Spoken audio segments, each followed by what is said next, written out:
Bismillahirrahmanirrahim. Assalamualaikum warahmatullahi wabarakatuh. Nama saya Irwan Akbar Ali, akan menjelaskan tentang mekanisme pasar Islam. Teori pasar Islam. Dalam konsep Islam, mekanisme pasar yaitu penentuan harga yang dilakukan oleh kekuatan pasar, yaitu kekuatan permintaan dan penawaran. Penentuan permintaan dan penawaran haruslah terjadi secara sukarela. Tidak ada pihak yang merasa terpaksa untuk melakukan transaksi pada suatu tingkat. Penghargaan ajaran Islam terhadap mekanisme pasar berangkat dari ketentuan Allah Subhanahu wa taala bahwa perniagaan harus dilakukan secara baik dengan rasa suka sama suka agar mekanisme pasar dapat berjalan dengan baik dan memberikan mutual goodwill bagi para pelakunya. Hal yang dilarang dalam pasar Islam. Yang pertama itu menjual barang-barang yang diharamkan. Apabila Allah telah menetapkan barang-barang yang haram, maka untuk menjualnya juga haram gitu. Seperti narkoba, daging anjing dan lain sebagainya. Karena menyebabkan kemudaratan walaupun penjual tidak menggunakan barang tersebut.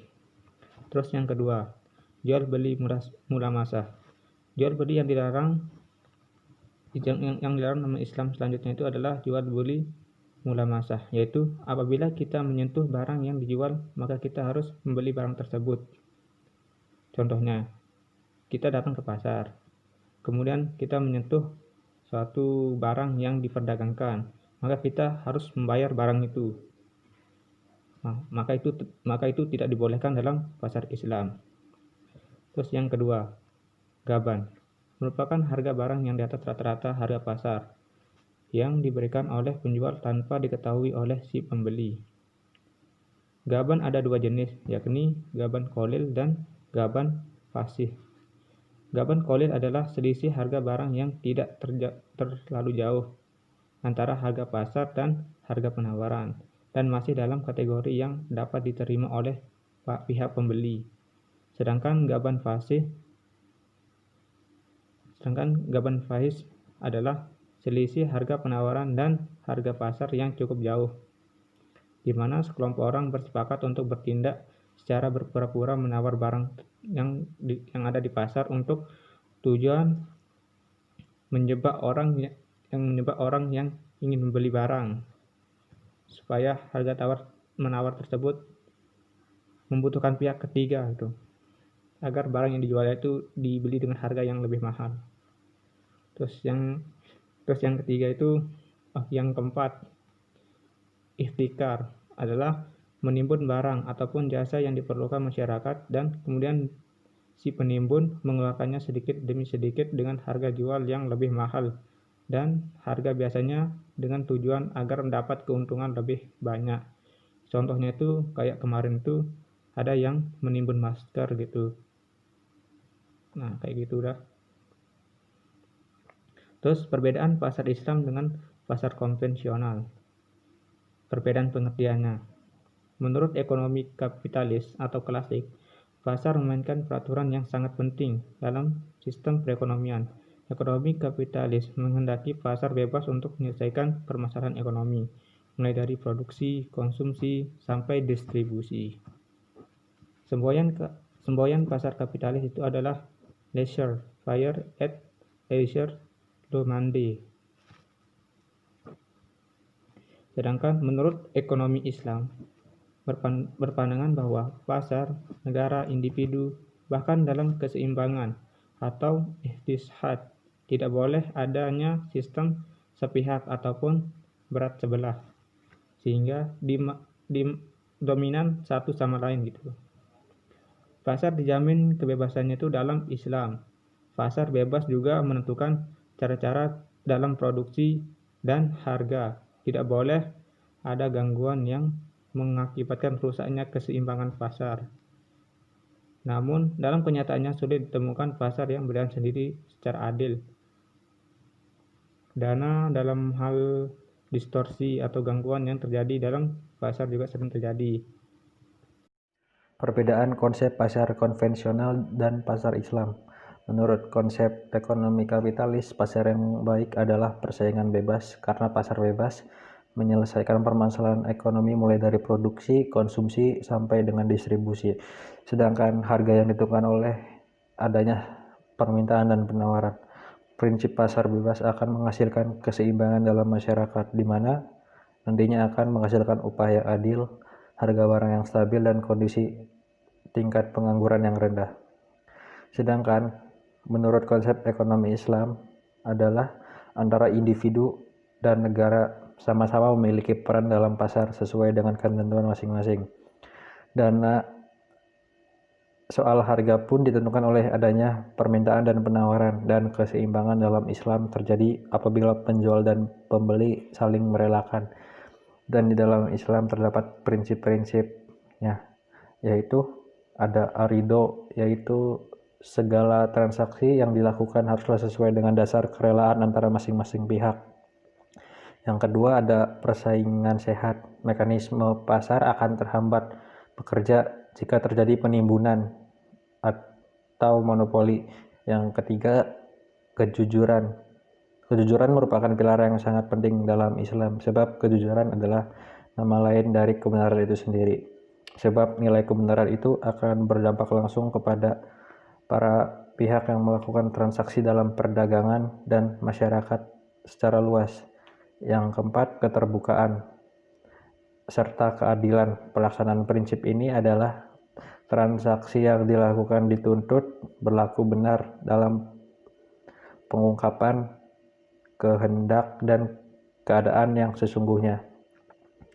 Selanjutnya, perbedaan pasar Islam dengan pasar konvensional. Nah, di sini pasar konvensional yaitu pedagang tidak diwajibkan untuk memahami hukum riba atau memahami hukum riba dan fikih dagang. Sedangkan pasar Islam, perdagangan diwajibkan memahami hukum riba dan fikih dagang. Selanjutnya, pasar tidak serupa dengan masjid menurut pasar konvensional. Nah, sedangkan di pasar Islam, pasar merupakan serupa dengan masjid. Siapa yang datang lebih dahulu, maka yang menempati posisi tempat yang diinginkan. Selanjutnya, perbedaannya ada kepemilikan pribadi dan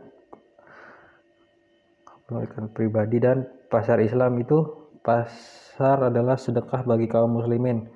Makanya pasar Islam dibangun di atas tanah wakaf. Selanjutnya, perbedaan selanjutnya adalah di pasar konvensional ada penarikan pajak, di pasar Islam tidak ada penarikan pajak. Serta di pasar konvensional ada pesan dan klaim tempat, di pasar konvensional tidak ada seperti itu.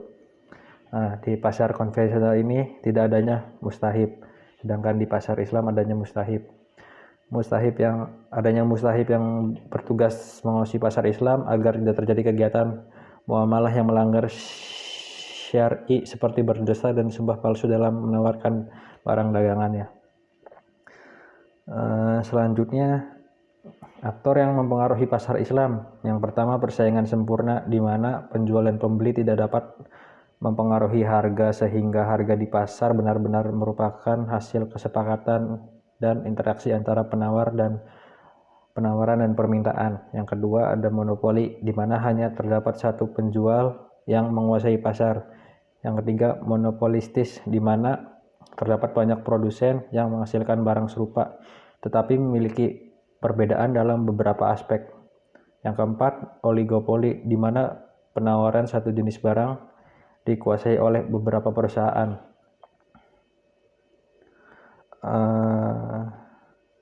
Bila ditinjau dari sisi pembeli, macam-macam pasar dapat dibagi menjadi tiga bagian, yaitu satu, pasar monopsoni, di mana satu pelaku usaha menguasai penerimaan pasokan atau menjadi pembeli tunggal atas barang dan jasa dalam suatu pasar komoditas. Yang kedua, oligopoli. Yang ketiga, persaingan sempurna. Selanjutnya, mekanisme pasar menurut ahli. Yang pertama, mekanisme pasar menurut Abu Yusuf tahun 731 sampai 798 Masehi. Pemikiran Abu Yusuf tentang pasar dapat dijumpai dalam bukunya, yaitu Al-Kharaj. Di dalam bukunya tersebut, ia menjelaskan beberapa prinsip mekanisme pasar. Ia telah menyimpulkan bekerjanya hukum permintaan dan penawaran pasar dapat menentukan tingkat harga, meskipun kata permintaan dan penawaran ini tidak ada kaitannya secara eksplisit. Masyarakat luas pada saat itu memahami bahwa harga suatu barang hanya ditentukan oleh jumlah penawaran saja. Dengan kata lain, bila hanya tersedia sedikit barang, maka harga akan murah. Mengenai hal itu, Abu Yusuf dalam kitabnya Al-Kharaj mengatakan tidak ada batasan tertentu tentang murah dan mahal yang dapat dipastikan.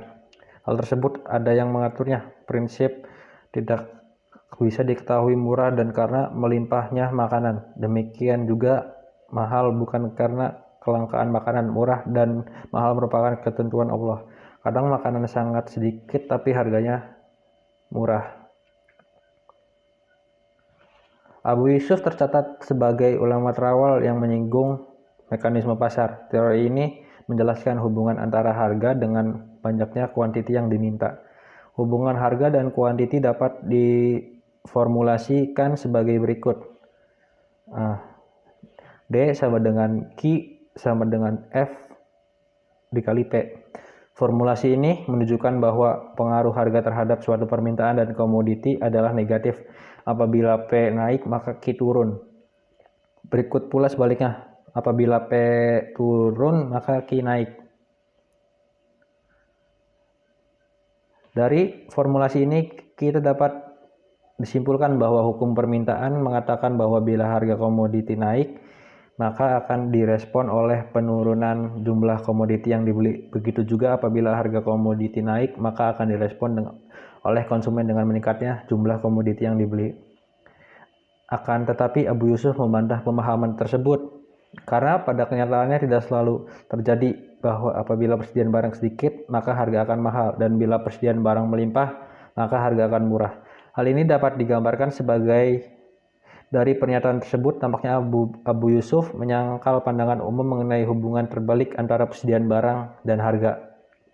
Karena pada kenyataannya harga tidak tergantung pada permintaan saja, tetapi juga pada kekuatan penawaran. Dalam hukum penawaran terhadap barang, dikatakan bahwa hubungan antara harga dengan banyaknya komoditi yang ditawarkan mempunyai kemiringan positif.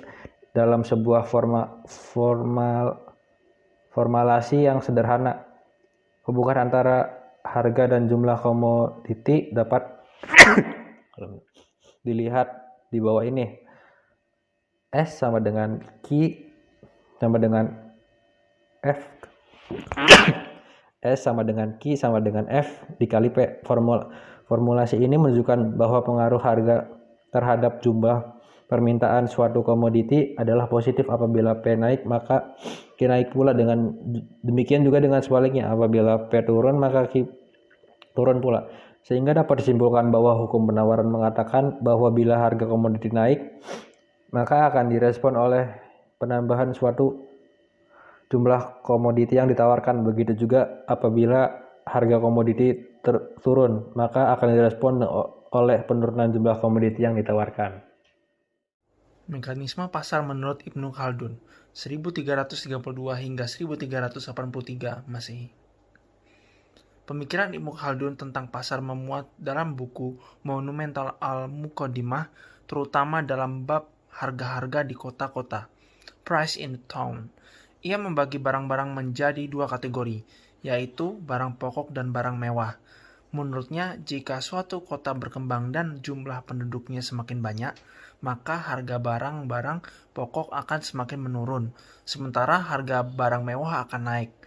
Hal ini disebabkan oleh meningkatnya penawaran barang, pangan, dan harga dan barang pokok lainnya, sebab barang ini sangat penting dan dibutuhkan oleh setiap orang, sehingga pengadaannya akan diprioritaskan.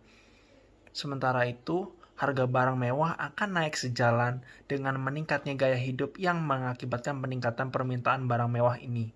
Di sini, Ibnu Khaldun sebenarnya menjelaskan pengaruh permintaan dan penawaran terhadap tingkat harga.